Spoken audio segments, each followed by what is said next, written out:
दोस्तों इस वीडियो में हम आप लोगों के बहुत सारे कमेंट का रिप्लाई देने वाले हैं। आज का पहला सवाल यहाँ पर आप लोगों को नजर आ रहा होगा।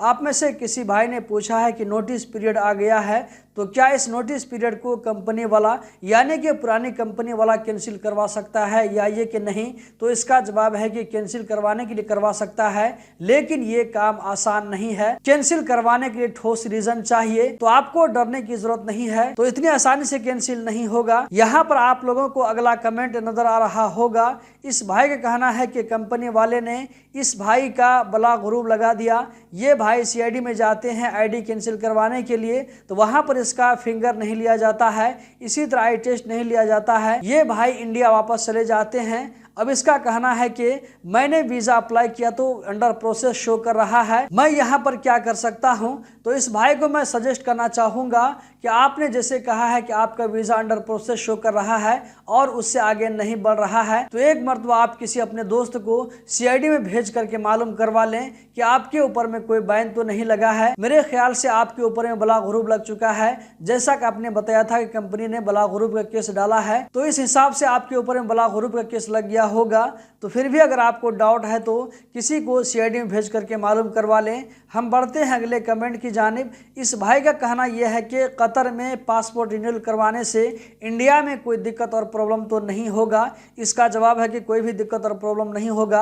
आप नो टेंशन होकर के कतर के अंदर में पासपोर्ट को रिन्यू करवाएं। अगला कमेंट यहाँ पर आप लोगों को नजर आ रहा होगा। इस भाई का पूछना है कि अगर हम बिना कफील को बताए हुए घर जाते हैं तो क्या एयरपोर्ट पर जाने से कफील को मैसेज आएगा। तो इसका जवाब है कि हाँ, आपका जैसे ही इमिग्रेशन पास होगा कतर एयरपोर्ट पर, तो उसी वक्त आपके कफील के मोबाइल में एक मैसेज जाएगा कि फला वर्कर का इमिग्रेशन पास हो गया है, वो कतर से बाहर निकलने वाला है। इस तरह एक मैसेज चला जाएगा। अगर कफील एक्टिव होकर के आपको रोकना चाहे तो रोक भी सकता है, लेकिन ज्यादा चांस है कि आप घर चले जाएं। अगला कमेंट यहाँ पर आप लोगों को नजर आ रहा होगा। इस भाई का कहना है कि इस भाई का अपनी कंपनी के सुपरवाइजर के साथ में झगड़ा हो गया, जिसकी वजह से इसकी कंपनी ने इस भाई को वापस उनके मुल्क भेज दिया। अब इस भाई ने दूसरा वीजा के लिए अप्लाई किया है तो वीजा कैंसिल शो हो रहा है। तो मैं इस भाई को कहना चाहूंगा, अभी कतर में बहुत सारे वीजा को कैंसिल कर दिया जाता है, खास करके अगर आप इंडिया से हैं तो इस तरह जो है मसला बार बार आता है। आप वीजा के लिए अप्लाई करेंगे, बार बार सिस्टम में कैंसिल शो करता है, तो मेरे ख्याल से इसी वजह से कैंसिल हो रहा होगा। लेकिन अगर आपको कुछ और भी डाउट बुझाता है कि कंपनी वाले ने मेरे खिलाफ में कोई केस तो नहीं डाला है, अगर इसके बारे में आपको कंफ्यूजन है तो आप अपने किसी दोस्त को भेज करके सीआईडी में मालूम करवा सकते हैं। हम बढ़ते हैं अगले कमेंट की जानिब। यहाँ पर आप लोगों को नजर आ रहा होगा। इस भाई का पूछना है कि स्मार्ट कार्ड बनाने से क्या फायदा होगा। तो दोस्तों इस भाई को मैं कहना चाहूंगा कि अगर आप कंपनी के मंदूब हैं या ये के मैनेजर हैं तो आप कतर में स्मार्ट आईडी कार्ड बनवा सकते हैं।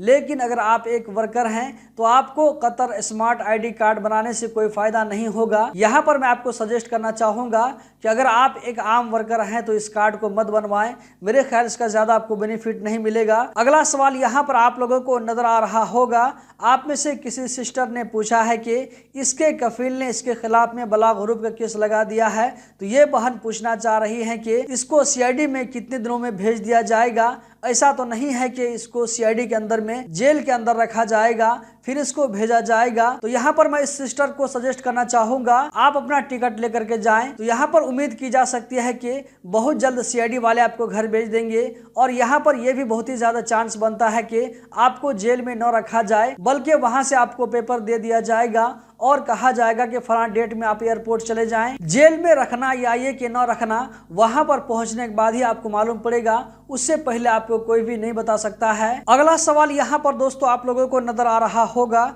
आप में से किसी भाई ने पूछा है कि मानकर चलिए कोई आदमी कतर में गया एम्प्लॉयमेंट वीजा लेकर के, उसको वहां पर मन नहीं लग रहा है, तो 1 महीना के बाद वो कतर से एग्जिट करके बिना कंपनी को बताए घर जा सकता है या ये कि नहीं। तो इसका जवाब है कि नहीं, जब तक आप आपका कतर आईडी नहीं बनता है, आपको कतर से बाहर जाने के लिए कंपनी की तरफ से एग्जिट परमिट की जरूरत पड़ती है। तो वीजा होल्डर को कतर से बाहर जाने के लिए एग्जिट परमिट की जरूरत पड़ेगी, तो इसीलिए आप बिना कंपनी को बताए नहीं जा सकते हैं। अगर आपके ऊपर में फाइन चल रहा है तो आप सीआईडी के जरिए जा सकते हैं, लेकिन इस सूरत में आपको दोबारा कतर आने का चांस मिलेगा या ये कि नहीं मिलेगा, बल्कि नहीं मिलेगा, इस बात का ज्यादा चांस है। अगला सवाल यहाँ पर आप लोगों को नजर आ रहा होगा, इस भाई का पूछना यह है कि ये भाई एक कंपनी में काम करते हैं और इनका प्रोफेशन लेबर है, लेकिन इस भाई को कतर में ड्राइविंग लाइसेंस लेने की शदीद ख्वाहिश है और इसकी कंपनी वाले इस भाई का प्रोफेशन चेंज करने के लिए तैयार नहीं है।